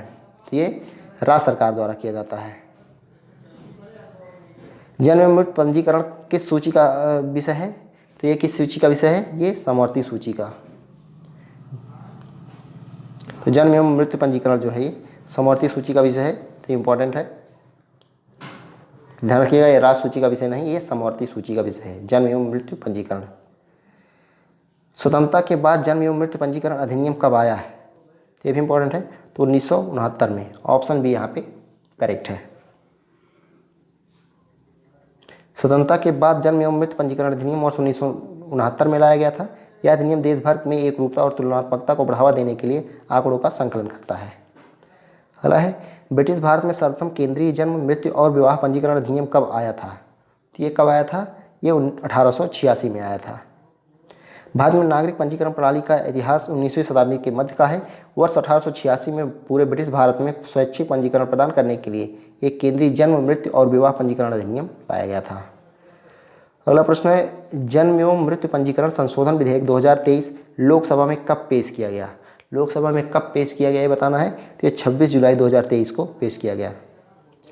जन्म एवं मृत्यु पंजीकरण संशोधन विधेयक 2023 लोकसभा में 26 जुलाई 2023 को पेश किया गया। केंद्रीय गृह मंत्री अमित शाह की ओर से केंद्रीय गृह राज्य मंत्री नित्यानंद राय ने इस विधेयक को लोकसभा में पेश किया। अगला है जन्म एवं मृत्यु संशोधन विधेयक 2023 क्यों लाया गया? तो ये क्यों लाया गया? सामाजिक परिवर्तन, तकनीकी परिवर्तन, ए व बी दोनों। तो ऑप्शन सी यहाँ पे करेक्ट हो जाएगा, ए व बी दोनों। अगला है जन्म और मृत्यु पंजीकरण संशोधन विधेयक 2023 में क्या प्रावधान है। तो क्या प्रावधान है ये बताना है। तो शैक्षणिक संस्थान में प्रवेश, मतदाता सूची तैयार करने में, सरकारी नौकरियों की नियुक्ति में, तो ये सभी हो जाएगा। ऑप्शन डी यहाँ पे करेक्ट हो जाएगा। मृत्यु प्रमाण पत्र से क्या फायदे हैं। उत्तराधिकार सिद्ध करने में, संपत्ति प्राप्त करने में, सामाजिक सुरक्षा के लाभों में, उपयुक्त सभी में, तो ऑप्शन डी यहाँ पे करेक्ट हो जाएगा। मृत्यु प्रमाण पत्र नागरिकों को उत्तराधिकार सिद्ध करने, संपत्ति प्राप्त करने, बीमा की धनराशि प्राप्त करने के साथ साथ सामाजिक सुरक्षा के लाभों पर दावे साबित करने के लिए सामान्यतः आवश्यक होता है। अगला देखते हैं। तो अगला है उत्तर प्रदेश सरकार द्वारा जन्म मृत्यु रजिस्ट्रीकरण अधिनियम कब लाया गया। यहाँ पे उत्तर प्रदेश सरकार की बात हो रही है, तो ये 1976 में लाया गया था। ऑप्शन डी यहाँ पे करेक्ट हो जाएगा। उत्तर प्रदेश सरकार द्वारा जन्म मृत्यु रजिस्ट्रीकरण अधिनियम के क्रियान्वयन हेतु उत्तर प्रदेश जन्म मृत्यु रजिस्ट्रीकरण नियमावली 1976 बनाई गई थी, जो 8 जनवरी 1977 से संपूर्ण उत्तर प्रदेश में लागू है। तो कब लागू हुआ? 8 जनवरी 1977 से। ग्राम स्तर पर जन्म मृत्यु पंजीकरण का कार्य किसके द्वारा किया जाता है। तो ये ग्राम पंचायत अधिकारी, ग्राम पंचायत क्षेत्र के। जन्म एवं मृत्यु की घटना के रजिस्ट्रीकरण के तुरंत बाद जन्म एवं मृत्यु प्रमाण पत्र किसके द्वारा निर्गत किया जाएगा। तो ये किसके द्वारा निर्गत किया जाता है, ये आपको बताना है। यहाँ पे ऑप्शन हो जाएगा सी, रजिस्ट्रार के द्वारा। अगला है जन्म मृत्यु रजिस्ट्रीकरण अधिनियम 1969 की किस धारा के अंतर्गत रजिस्ट्रेशन के स्तर में पर सुधार किया जाता है। तो रजिस्ट्रेशन के स्तर पर सुधार किस धारा के अंतर्गत दिया गया है। तो ये धारा 21 में दिया गया है। रजिस्ट्रार के द्वारा जन्म मृत्यु रजिस्ट्रीकरण अधिनियम 1969 की धारा 21 के अंतर्गत वह जन्म मृत्यु के रजिस्ट्रीकरण के स्तर में सुधार कर सकता है। अगला है ग्राम सभाओं के जन्म मृत्यु रजिस्टर को उचित ढंग से पूर्ण करने का कार्य किसका होता है। ग्राम सभा की बात हो रही है, तो ये ग्राम पंचायत अधिकारी का कार्य होता है। ग्राम सभाओं के जन्म मृत्यु रजिस्टर को उचित ढंग से पूर्ण करने का कार्य ग्राम पंचायत अधिकारी का होता है। अगला है ग्राम सभा में परिवार रजिस्टर को कितने महीनों में संशोधित किया जाता है। परिवार रजिस्टर को कितने महीनों में संशोधित किया जाता है। तो ये त्रैमासिक, 3 महीने में एक बार। अगला है ग्राम सभा में परिवार रजिस्टर को त्रैमासिक आधार पर किसके द्वारा संशोधन किया जाता है। तो ये किसके द्वारा पूछा गया है इसमें। तो ये ग्राम पंचायत अधिकारी द्वारा। ऑप्शन बी यहाँ पे करेक्ट हो जाएगा। अगला है किसी व्यक्ति द्वारा जन्म एवं मृत्यु की सूचना निर्धारित अवधि के बाद दिया जाता है, तो उसका पंजीकरण किस धारा के अधीन किया जाता है। यानी किसी व्यक्ति द्वारा जन्म एवं मृत्यु की सूचना का निर्धारित अवधि के बाद यानी 21 दिन के बाद दी जाती है, तो उसका पंजीकरण किस धारा के अधीन किया जाएगा। तो ये धारा 13 के अधीन किया जाएगा। यदि किसी व्यक्ति के द्वारा घटना के घटित होने के बाद घटना संबंधित सूचना निर्धारित अवधि के बाद दिया जाता है, तो उस घटना का रजिस्ट्रीकरण अधिनियम की धारा 13 और उसके अंतर्गत बनाई गई नियमावली के नियम संख्या 9 के अधीन विलंबित रजिस्ट्रीकरण के प्रावधानों द्वारा संचालित की जाती है। अगला है ग्राम सभा के परिवार रजिस्टर की सुरक्षा एवं निर्धारित विधि से संशोधन करने का कार्य किसके द्वारा किया जाता है। ये ग्राम पंचायत अधिकारी द्वारा किया जाएगा। ऑप्शन बी यहाँ पे करेक्ट है। अगला है भारत के महारजिस्ट्रार की नियुक्ति की जाती है, तो भारत के महारजिस्ट्रार की नियुक्ति कौन करता है। तो ये केंद्रीय सरकार द्वारा की जाती है। ऑप्शन यहाँ पे करेक्ट है। केंद्रीय सरकार द्वारा भारत के महारजिस्ट्रार की नियुक्ति की जाती है। यह जन्म मृत्यु पंजीकरण के विषय में साधारण निर्देश जारी करता है। यह मुख्य रजिस्ट्रारों के क्रियाकलापों में समन्वय के लिए भी जिम्मेदार होता है। हालांकि मुख्य रजिस्ट्रार की नियुक्ति की जाती है, तो मुख्य रजिस्ट्रार की बात हो रही है, राज्य सरकार द्वारा की जाती है। ऑप्शन भी करेक्ट है। मुख्य रजिस्ट्रार की नियुक्ति राज्य सरकार द्वारा की जाती है। मुख्य रजिस्ट्रार राज्य में रजिस्ट्रीकरण के कार्य के समन्वय, एकीकरण और पर्यवेक्षण के लिए समुचित निर्देश निकालता है। अगला है जन्म मृत्यु के पंजीकरण से संबंधित जिला स्तर का अधिकारी होता है, तो जिला स्तर का अधिकारी इसमें कौन होगा। ये होता है जिला रजिस्ट्रार। ऑप्शन बी यहाँ पे है। इसकी नियुक्ति भी जो है राज्य सरकार द्वारा की जाती है। अगला है जेल में जन्म या मृत्यु के पंजीकरण के लिए जिम्मेदार कौन है। तो जेल में अगर किसी बच्चे का जन्म होता है, मृत्यु होता है या किसी का मृत्यु होता है, तो जिम्मेदार कौन होता है। तो वो जेलर जो है पंजीकरण के लिए जिम्मेदार होता है। अगला है यदि किसी व्यक्ति द्वारा रजिस्टर में अपना नाम, वर्णन और निवास स्थान लिखने या अंगुष्ठ चिन्ह लगाने में से इनकार किया जाता है, तो अधिनियम की किस धारा में दंड या जुर्माने का प्रावधान है। तो यहाँ पे जो ऑप्शन करेक्ट हो जाएगा वो डी, धारा 13 में। अधिनियम की धारा 13 के द्वारा यदि कोई व्यक्ति अपेक्षित रूप से रजिस्टर में अपना नाम, वर्णन और निवास स्थान लिखने या अंगुष्ठ चिन्ह लगाने से इनकार करता है, तो उसे जुर्माने के रूप में 50 रुपये तक दंड लगाया जा सकता है। अगला है अधिनियम की किस धारा के अंतर्गत रजिस्टर के प्रारूप के बारे में वर्णन किया गया है। रजिस्टर के प्रारूप के बारे में वर्णन किस धारा के अंदर कर दिया गया है? तो ये धारा 16 में। अधिनियम की धारा 16 के अधीन रजिस्टर का प्रारूप तैयार किया जाता है। रजिस्ट्रीकरण के पश्चात प्रारूप संख्या 1, 2 और 3 के विधिक भाग में जन्म रजिस्टर, मृत्यु रजिस्टर और मृत जन्म रजिस्टर बनेगा, जो क्रमशः प्रारूप संख्या 7, 8 और 9 के रूप में जाना जाएगा। जन्म प्रमाण पत्र के बिना किसी बच्चे को स्कूल में प्रवेश न देना किस अनुच्छेद के तहत उसके मौलिक अधिकार का उल्लंघन है? तो ये किसके तहत है? अनुच्छेद 45, अनुच्छेद 21 का, ए व बी दोनों कोई नहीं। तो यहाँ पे कौन सा ऑप्शन करेक्ट हो जाएगा? ये अनुच्छेद 21 का में जो है दिया गया है। किसी बच्चे को बिना जन्म प्रमाण पत्र के आधार पर स्कूल में प्रवेश न देना भारतीय संविधान के अनुच्छेद 21 का के तहत उसके मौलिक अधिकार का उल्लंघन है। अगला है, पंचायतों के विकेंद्रीकरण के लिए पंचायती राज मंत्रालय द्वारा पंचायत सशक्तिकरण और जवाबदेही योजना कब लागू किया गया था? तो ये ऑप्शन करेक्ट हो जाएगा ऑप्शन सी 2005 में। पंचायतों के विकेंद्रीकरण और को बढ़ावा देने के उद्देश्य से पंचायत सशक्तिकरण और जवाबदेही योजना वित्तीय वर्ष 2005-06 में शुरू किया गया था। इन योजनाओं के माध्यम से राज्यों या केंद्र शासित प्रदेशों को विकेंद्रीकरण की दिशा में प्रदर्शन के आधार पर पुरस्कृत करके प्रोत्साहित किया जाता है।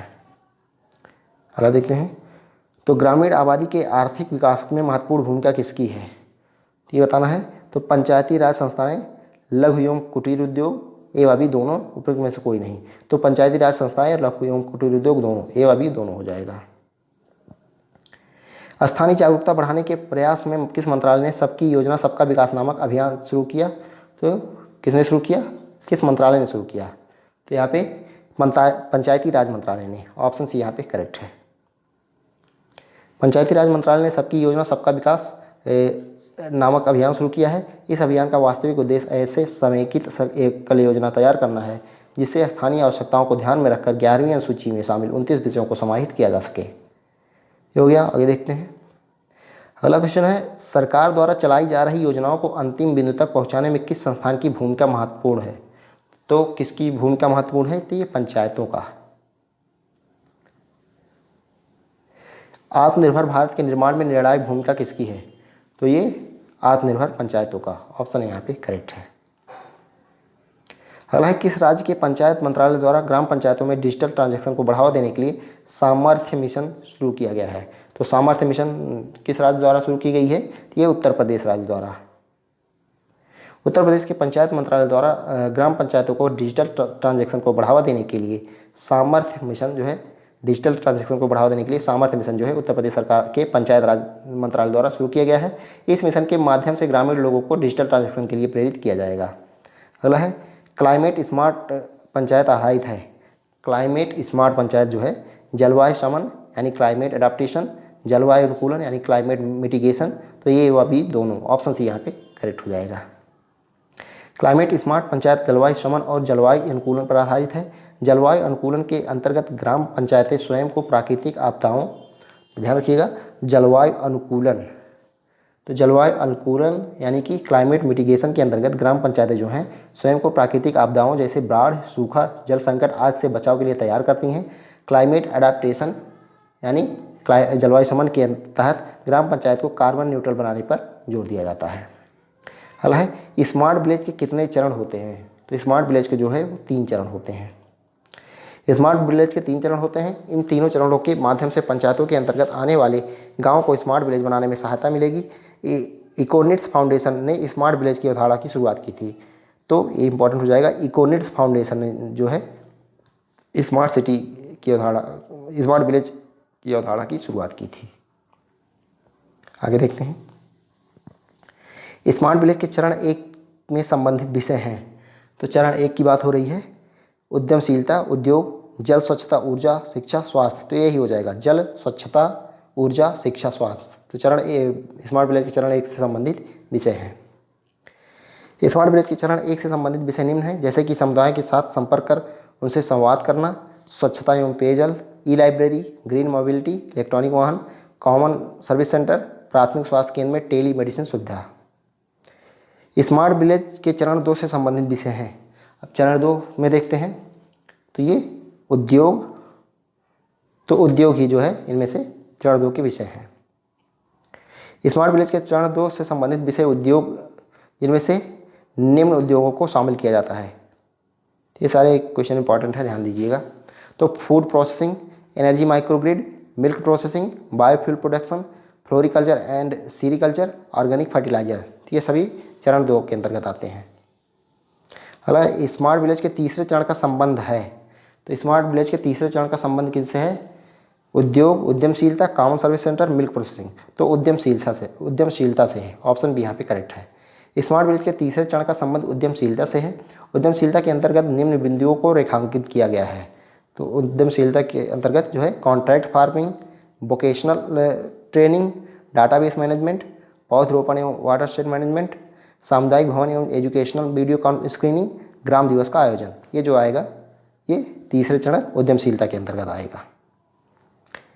ग्राम पंचायतों में सुशासन, गुड गवर्नेंस को स्तर को बढ़ाने के लिए कितने टी सिद्धांतों को लागू किया जा रहा है? कितने टी सिद्धांतों को लागू किया जा रहा है, ये भी इंपॉर्टेंट है। तो ये 5 टी को, अब कौन कौन से टी हैं ये आप देख लेंगे।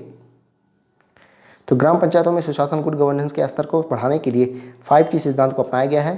तो T1 जो है टीम वर्क, T2 जो है technology, T3 time limit, T4 transparency, T5 जो है ट्रांसफॉर्मेशन। तो कौन कौन हो गया?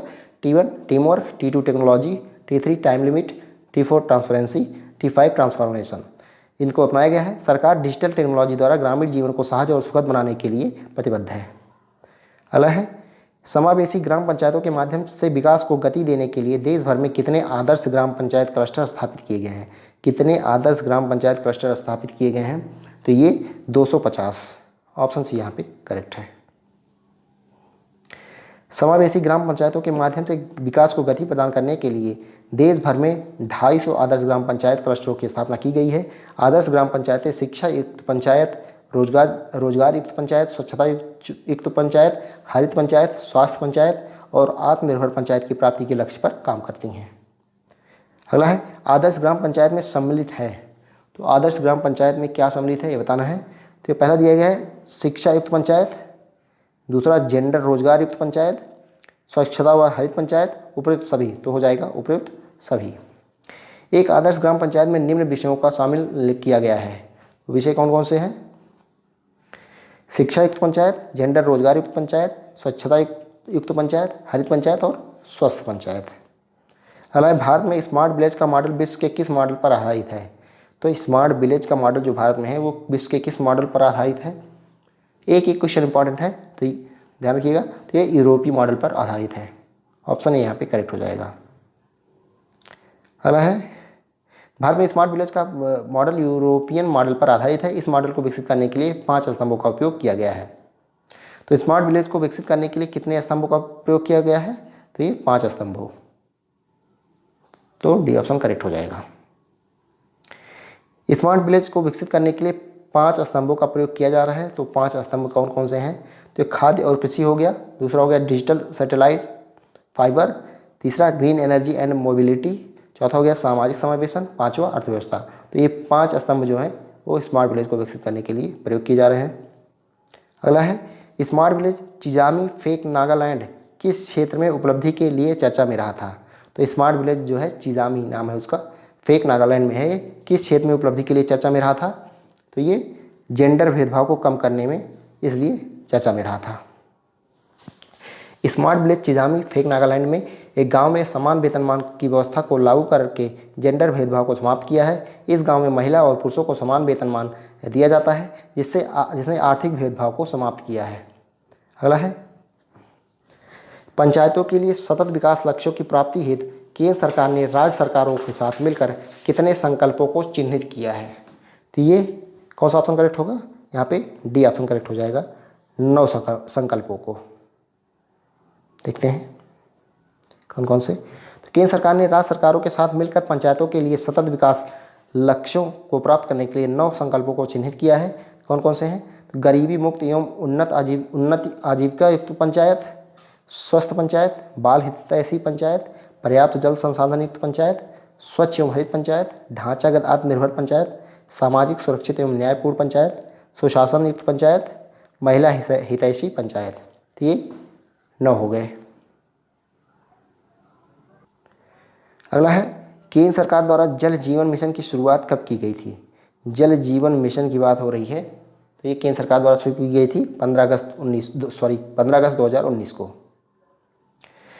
अपने दूसरे कार्यकाल के दौरान 15 अगस्त 2019 को प्रधानमंत्री नरेंद्र मोदी ने जल जीवन मिशन की शुरुआत की। 15 अगस्त 2019 को जल जीवन मिशन की शुरुआत की। इस मिशन का मुख्य उद्देश्य जो है 2024 तक प्रत्येक ग्रामीण परिवार के साथ साथ स्कूलों, आंगनबाड़ी केंद्रों, पंचायत भवनों, सामुदायिक भवनों आदि में नल कनेक्शन के जरिए शुद्ध पानी की आपूर्ति सुनिश्चित करना एवं गाँव में रहने वाले लोगों के जीवन स्तर में सुधार करना है। तो इस चैप्टर में आपका जो है योजना वाला चैप्टर भी कवर हो रहा है। अगला है, भारत में कितने राज्यों केंद्र शासित प्रदेशों में पंचायती राज संस्थाओं में 50% आरक्षण प्रदान किया गया है? तो कितने राज्यों के शासित प्रदेशों में पंचायती राज संस्थाओं में 50% आरक्षण जो है प्रदान किया गया है? तो ये 21 राज्यों में। भारतीय संविधान के अनुच्छेद 243 डी के खंड 3 में महिलाओं के लिए कुल सीटों का 1/3 आरक्षण का प्रावधान है। वर्तमान में देश में के 21 राज्यों में महिलाओं को जो है 50% आरक्षण प्रदान किया गया है। तो ये महिलाओं की बात हो रही है। तो अभी तक 21 राज्य केंद्र शासित प्रदेश हैं जिसमें महिलाओं को 50% आरक्षण प्रदान किया गया है। अगला है, सांसद आदर्श ग्राम योजना के तहत जिला स्तर पर प्रत्येक ग्राम पंचायत के लिए मासिक समीक्षा बैठकें किसकी अध्यक्षता में आयोजित की जाती हैं? तो किसकी अध्यक्षता में? ये सांसद की अध्यक्षता में। सांसद आदर्श ग्राम योजना के तहत जिला स्तर पर सांसद की अध्यक्षता में प्रत्येक ग्राम पंचायत के लिए मासिक समीक्षा बैठकें आयोजित की जाती हैं। अगला है, एक आदर्श ग्राम की विशेषताएं हैं। एक आदर्श ग्राम की विशेषताएं क्या हैं ये बताना है। तो स्वच्छ पेयजल की सुविधा, प्राथमिक चिकित्सा की सुविधा, टेलीफोन, डाकघर, इंटरनेट आदि संचार की सुविधा, उपयुक्त सभी। तो हो जाएगा उपयुक्त सभी। आदर्श ग्राम की ये विशेषताएं हैं। तो एक आदर्श ग्राम में स्वच्छ पेयजल, प्राथमिक चिकित्सा, शिक्षा व्यवस्था, परिवहन, संचार, टेलीफोन, डाकघर, इंटरनेट आदि की सुविधाएं उपलब्ध होती हैं। अगला है, एक आदर्श ग्राम के लिए कौन सी विशेषता आवश्यक नहीं है? तो एक आदर्श ग्राम के लिए कौन सी विशेषता आवश्यक नहीं है? तो ये बताना है आपको। बैंकिंग सुविधा, औद्योगिक विकास, इंटरमीडिएट कॉलेज, खुले में शौच से मुक्ति। तो सी करेक्ट हो जाएगा। तो इंटरमीडिएट कॉलेज जो है आदर्श ग्राम की विशेषता के लिए आवश्यक नहीं है। अगला है, भारत में पंचायतों की संख्या कितनी है? तो भारत में पंचायतों की संख्या पूछी गई है तो ये 2.5 लाख से अधिक हो जाएगा। ऑप्शन यहाँ पे करेक्ट हो जाएगा। तो लगभग 2,55,000 ग्राम पंचायतें, इनमें से 6 लाख से अधिक गांव सम्मिलित हैं। आदर्श ग्राम को सुनिश्चित करना चाहिए। तो आदर्श ग्राम को क्या सुनिश्चित करना चाहिए? बाल विवाह पर प्रतिबंध, लिंग आधारित गर्भपात पर प्रतिबंध, स्कूलों में पोषण युक्त मध्याह्न भोजन, उपयुक्त सभी हो जाएगा। अगला है, प्रधानमंत्री आदर्श ग्राम योजना का उद्देश्य है। तो प्रधानमंत्री आदर्श ग्राम योजना का उद्देश्य क्या है? तो ये उन गाँवों का एकीकृत विकास जिसमें अनुसूचित जातियों की संख्या 50% से अधिक है। प्रधानमंत्री आदर्श ग्राम योजना की बात हो रही है। प्रधानमंत्री आदर्श ग्राम योजना की घोषणा की गई तो ये कब की गई थी ये बताना है। तो ये 6 जुलाई 2009 को की गई थी। प्रधानमंत्री आदर्श ग्राम योजना की घोषणा 6 जुलाई 2009 को की गई थी। प्रधानमंत्री आदर्श ग्राम योजना के प्रायोगिक चरण में कितने गाँवों को चुना गया? प्रायोगिक चरण की बात हो रही थी, इसमें कितने गाँवों को चुना गया था? तो ये 1000 गाँवों को चुना गया था। आदर्श ग्राम पंचायत के विकास में योगदान होता है। आदर्श ग्राम पंचायत के विकास में योगदान होता है ग्राम सचिव का, ग्राम प्रधान का, सफाई कर्मचारी का, उपयुक्त सभी का। ऑप्शन डी यहाँ पे करेक्ट हो जाएगा।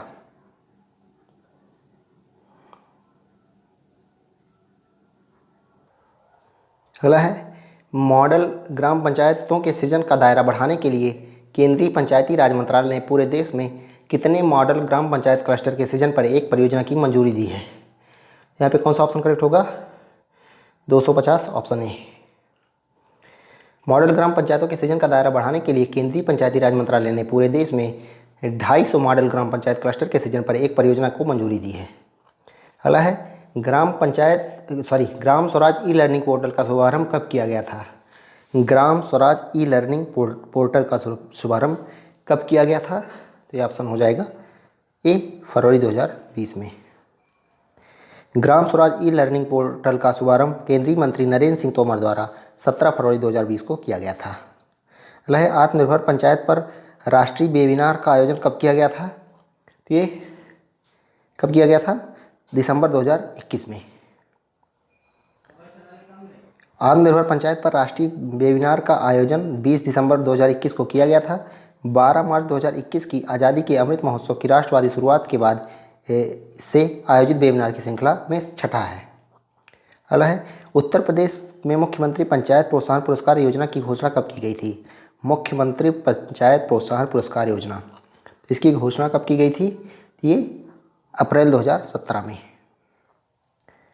उत्तर प्रदेश में पंचायतों के उत्कृष्ट कार्यों को प्रोत्साहन देने के लिए उत्तर प्रदेश के स्थापना दिवस 24 अप्रैल 2017 को मुख्यमंत्री पंचायत प्रोत्साहन पुरस्कार योजना की घोषणा की गई थी। इस योजना को राज्य सरकार द्वारा वर्ष 2018-19 में मुख्यमंत्री पंचायत प्रोत्साहन योजना को संचालित करने का निर्णय लिया गया। अगला, उत्तर प्रदेश में मुख्यमंत्री पंचायत प्रोत्साहन योजना का उद्देश्य है। तो इस योजना का उद्देश्य क्या है, ये आपको बताना है। तो पंचायत को जवाबदेह संस्था के रूप में विकसित किए जाने हेतु प्रोत्साहित किया जाना, सही है। पंचायतों को अधिनियम व नियम के अनुसार कार्यवाही करने हेतु प्रोत्साहित करना, ये भी सही है। तो सी ऑप्शन करेक्ट हो जाएगा, ए व बी दोनों।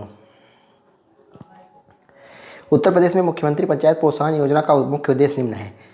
पंचायतों को जवाबदेह संस्था के रूप में विकसित किए जाने हेतु प्रोत्साहित किया जाना, पंचायतों को अधिनियम और नियम के अनुसार कार्यवाही करने हेतु प्रोत्साहित किया जाना, उत्कृष्ट कार्य करने वाली पंचायतों को पुरस्कृत किया जाना और ग्राम पंचायतों को स्मार्ट ग्राम पंचायत के रूप में विकसित किया जाना। अगला है, मुख्यमंत्री पंचायत प्रोत्साहन पुरस्कार योजना के लिए अनुमोदित बजट में पहली बार वित्त का आवंटन कब किया गया? तो ये कब किया गया था? 2018-19 में। मुख्यमंत्री पंचायत प्रोत्साहन पुरस्कार योजना के लिए पहली बार अनुमोदित बजट में वित्त का आवंटन वर्ष 2018-19 में किया गया था। योजना अंतर्गत वर्ष 2018-19 के अनुमोदित बजट के आधार पर मुख्य सचिव की अध्यक्षता में गठित स्टेट पंचायत असेसमेंट कमेटी इस्पाक के निर्णय के अनुसार इस वर्ष 5 ग्राम पंचायतों को पुरस्कृत किया गया था। प्रथम पुरस्कार 8 लाख, द्वितीय पुरस्कार 7 लाख, तृतीय पुरस्कार 5 लाख, चतुर्थ पुरस्कार 3 लाख और पंचम पुरस्कार जो था वो 2 लाख था। अगला है, आत्मनिर्भर पंचायतों के विकास के लिए आवश्यक है। तो आत्मनिर्भर पंचायतों के विकास के लिए क्या आवश्यक है? तो ये स्वनिधि, राज्य द्वारा वित्तीय सहायता, सरकारी योजनाओं का समुचित क्रियान्वयन। तो तीनों करेक्ट हो जाएगा, उपयुक्त सभी। पंचायतों को आधुनिक व आत्मनिर्भर बनाया जा सकता है तकनीकी मदद से, वित्तीय मदद से, ए व बी दोनों से। तो ए व बी दोनों से। ग्राम पंचायत के स्तर पर राजनीतिक मुखिया कौन होता है? तो ग्राम पंचायत के स्तर पर राजनीतिक मुखिया कौन होता है? तो ये ग्राम प्रधान होता है। ग्राम पंचायत के स्तर पर प्रशासनिक मुखिया कौन होता है? तो यहाँ पे प्रशासनिक मुखिया कौन होता है ये बताना है आपको। तो ये होता है ग्राम सचिव, बीपीओ। ऑप्शन यहाँ पे करेक्ट है। ग्राम पंचायत के स्तर पर प्रशासनिक ढांचे में प्रशासनिक मुखिया ग्राम सचिव होता है। ग्राम पंचायत में ग्राम पंचायत सचिव के अलावा सहायक सचिव भी होता है। अगला है, किस समिति की सिफारिश पर पंचायतों के लिए ग्राम सेवक या सेवक की सचिव की नियुक्ति किए जाने का प्रावधान है? तो ये हो जाएगा गिरधारी लाल व्यास समिति, ऑप्शन सी। राजस्थान पंचायती राज व्यवस्था में सुधार हेतु 1973 में गिरधारी लाल व्यास की अध्यक्षता में इस समिति का गठन किया गया। इस समिति ने अपने सिफारिशों में पंचायतों के लिए ग्राम सेवक या सचिव की नियुक्ति किए जाने का प्रावधान किया है। इसके अतिरिक्त ग्राम पंचायतों में सहायक सचिव के पद पर का भी प्रावधान किया गया है, जो कि 2005 के पश्चात से नरेगा से संबंधित कार्यों की निगरानी के लिए सृजित किया गया था।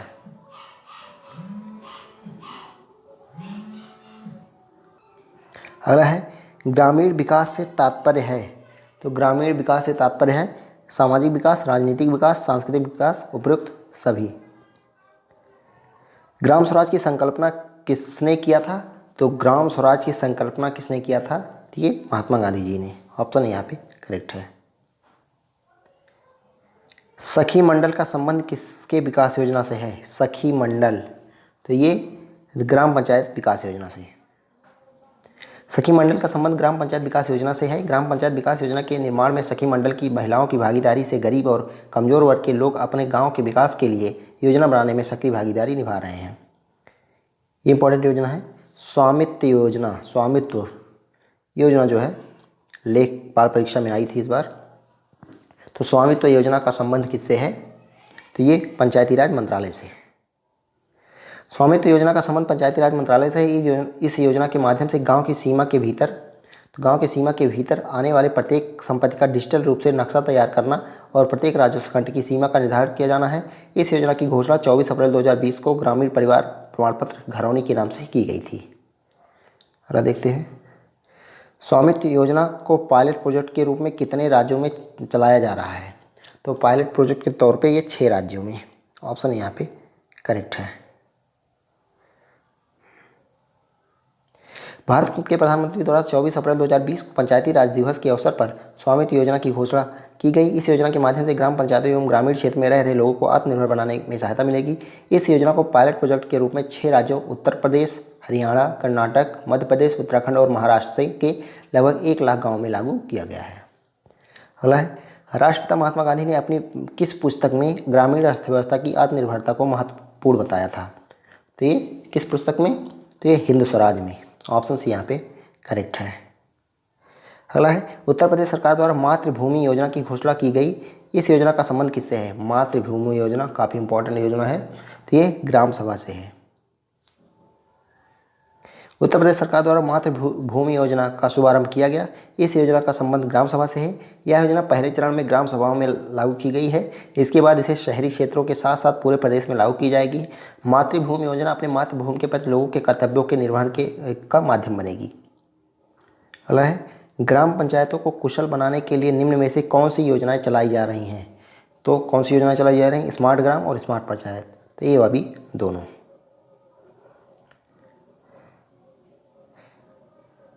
देख लेते हैं। तो पंचायतों को कुशल और आत्मनिर्भर बनाने के लिए स्मार्ट ग्राम और स्मार्ट पंचायत नामक योजनाएं चलाई जा रही हैं। ग्राम पंचायतों को अपनी योजना बनाने के लिए विशेष प्रशिक्षण दिया जाएगा। पंचायतें स्थानीय तकनीकी अधिकारियों से भी तकनीकी संबंधी सहायता प्राप्त कर सकेंगी।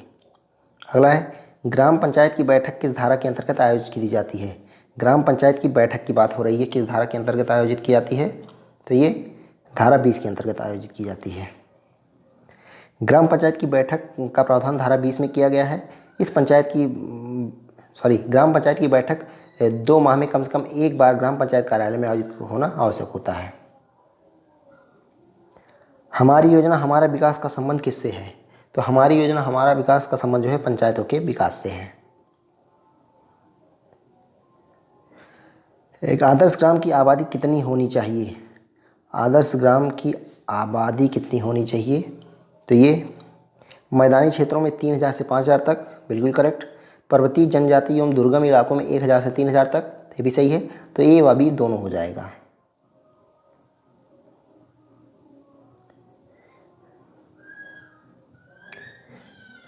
अगला है, प्रत्येक संसद सदस्य द्वारा वर्ष 2019 तक कितने ग्रामों को आदर्श ग्राम बनाने का लक्ष्य रखा गया था? तो ये कौन सा करेक्ट हो जाएगा? 3 गाँव को, ऑप्शन डी।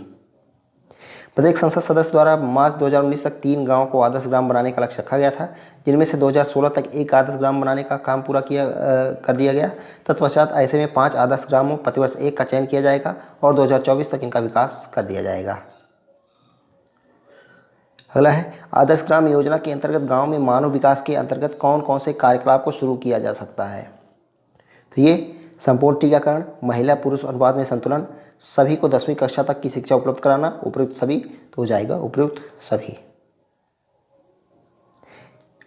देख सकते हैं, आदर्श ग्राम योजना की बात हो रही। तो इस योजना के अंतर्गत गांव में मानव विकास के लिए शुरू किए जा सकने वाले कार्यकलाप इस प्रकार हैं: संपूर्ण टीकाकरण, महिला पुरुष अनुपात में संतुलन, सभी को 10वीं कक्षा तक की शिक्षा उपलब्ध, अस्पतालों में 100% प्रसव, विकलांग व्यक्तियों विशेषकर बच्चों और महिलाओं की विशेष ज़रूरतों पर जोर देना, विद्यालयों को स्मार्ट स्कूल में बदलना।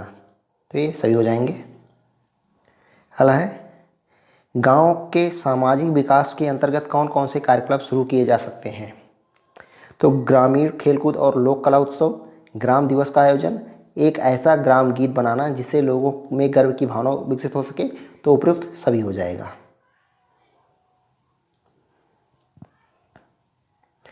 ग्रामीण वृद्धों, स्थानीय रोल मॉडलों विशेषकर महिलाओं, स्वतंत्रता सेनानियों और शहीदों को सम्मानित करने वाले कार्यकलाप ये भी किया जा सकता है। अगला है, गांव के आर्थिक विकास के अंतर्गत कौन कौन से कार्यकलाप शुरू किए जा सकते हैं? आर्थिक विकास के अंतर्गत पूछा गया है तो इको टूरिज्म सहित ग्राम पर्यटन, स्वरोजगार और नियोजन के लिए पात्र युवाओं को कौशल विकास, तो ये भी दोनों ऑप्शन यहाँ पे करेक्ट हो जाएगा। इसके अलावा ग्रामीण औद्योगिकरण के अंतर्गत कुटीर उद्योगों को बढ़ावा देना जैसे अनेक क्रियाकलापों को शुरू किया जा सकता है।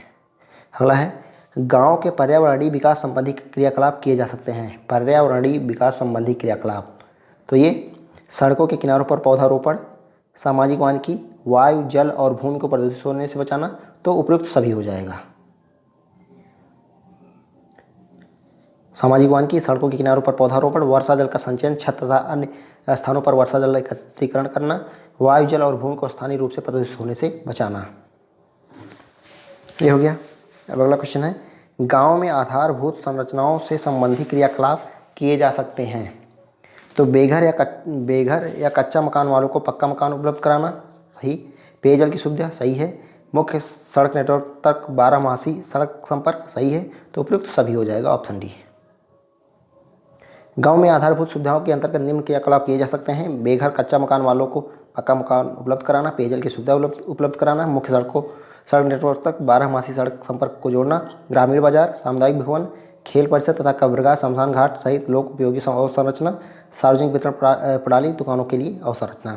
तो दोस्तों, अगर इसका PDF चाहिए तो आप हमारे टेलीग्राम चैनल से जुड़ सकते हैं। उसका लिंक हम डिस्क्रिप्शन में डाल देंगे और फर्स्ट कमेंट में भी उसका लिंक मिल जाएगा। इसके अलावा यूपी स्पेशल की भी क्लास चल रही है, तो आप लोग चैनल से जुड़ जाइए और प्लेलिस्ट में जाके आप यूपी स्पेशल की क्लास देख सकते हैं। तो अगला क्वेश्चन है, आदर्श ग्राम के तहत वैयक्तिक विकास से संबंधित क्रियाकलाप है। तो वैयक्तिक विकास से संबंधित क्रियाकलाप है, ये बताना है। तो व्यवहार में परिवर्तन, सांस्कृतिक विरासत, तो ए व बी दोनों, ऑप्शन सी यहाँ पे करेक्ट हो जाएगा। आदर्श ग्राम के अंतर्गत वैयक्तिक विकास के अंतर्गत निम्न क्रियाकलाप किए जा सकते हैं। साफ सफाई और स्वच्छता संबंधी आदतों का विकास, व्यक्तिगत नैतिक मूल्यों का विकास, सांस्कृतिक विरासत, व्यवहार में परिवर्तन। अगला है, आदर्श ग्राम योजना के अंतर्गत सामाजिक विकास से संबंधित क्रियाकलाप हैं। सामाजिक विकास से संबंधित क्रियाकलाप कौन कौन से हो जाएंगे? तो सामाजिक या नैतिक मूल्य, सामाजिक न्याय, सुशासन, उपयुक्त सभी। आदर्श ग्राम योजना के अंतर्गत सामाजिक विकास से संबंधित क्रियाकलाप निम्न हैं। तो भारत निर्माण स्वयंसेवियों जैसे स्वयंसेवकों को बढ़ावा देने वाले क्रियाकलाप, सामाजिक मूल्य नैतिकता संबंधित क्रियाकलाप, सामाजिक न्याय संबंधी क्रियाकलाप, जनता की क्षमता का निर्माण करना जिससे वह स्थानीय विकास की प्रक्रिया में अपना योगदान दे सकें, सुशासन संबंधी क्रियाकलाप। ये हो गया। अगला है, राष्ट्रीय ग्राम स्वराज अभियान को किस वर्ष मंजूरी प्रदान की गई? राष्ट्रीय ग्राम स्वराज अभियान को किस वर्ष मंजूरी प्रदान की गई? तो ये 2018 में मंजूरी प्रदान की गई। इस योजना का उद्देश्य पंचायती राज संस्थाओं की शासन क्षमताओं को विकसित करना है। अगला है, राष्ट्रीय ग्राम स्वराज अभियान योजना की कार्यान्वयन एजेंसी है। राष्ट्रीय ग्राम स्वराज अभियान योजना की कार्यान्वयन एजेंसी कौन सी है? तो यह है पंचायती राज मंत्रालय, ऑप्शन बी यहाँ पे करेक्ट हो जाएगा। अगला है, राष्ट्रीय ग्राम स्वराज अभियान योजना को पहली बार किस अवधि के लिए मंजूरी दी गई थी? राष्ट्रीय ग्राम स्वराज अभियान को पहली बार किस अवधि के लिए मंजूरी दी गई थी? तो ये वर्ष 2018-19 से 2021-22 के लिए। अगला है, राष्ट्रीय ग्राम स्वराज अभियान का केंद्रीय घटक है। तो राष्ट्रीय ग्राम स्वराज अभियान का केंद्रीय घटक है पंचायतों को प्रोत्साहन देना, ई पंचायत पर मिशन मोड परियोजना को लागू करना। तो ये दोनों हो जाएगा, तो ऑप्शन सी यहाँ पे करेक्ट हो जाएगा। अगला है, राष्ट्रीय ग्राम स्वराज अभियान का राज्य घटक है। तो यहाँ पे राज्य घटक कौन कौन सा है? तो क्षमता निर्माण और प्रशिक्षण गतिविधियाँ, पंचायतों को प्रोत्साहन देना। तो ये यहाँ पे केवल ए वाला ऑप्शन करेक्ट हो जाए, क्षमता निर्माण और प्रशिक्षण गतिविधियाँ। तो ऑप्शन यहाँ पे करेक्ट हो जाएगा। राष्ट्रीय ग्राम स्वराज अभियान योजना के तहत क्षमता निर्माण और प्रशिक्षण गतिविधियाँ राज्य घटक के अंतर्गत सम्मिलित है, जबकि पंचायतों को प्रोत्साहन देना ये केंद्रीय घटक है। अगला है, राष्ट्रीय ग्राम स्वराज अभियान के तहत किसको प्राथमिकता नहीं दी जाएगी? किसको प्राथमिकता नहीं दी जाएगी, ये ध्यान रखना है। तो ये गाँव में गरीबी से मुक्ति, बच्चों के अनुकूल गाँव, जल पर्याप्त गाँव, शहरों में भी गरीबी से मुक्ति।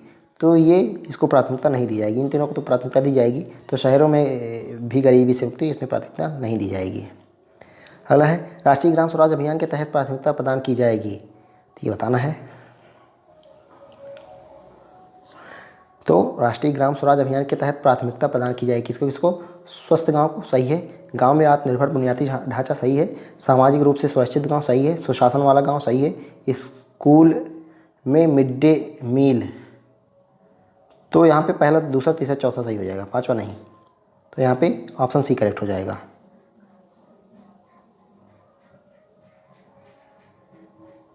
अगला देखते हैं, तो राष्ट्रीय ग्राम स्वराज अभियान योजना है।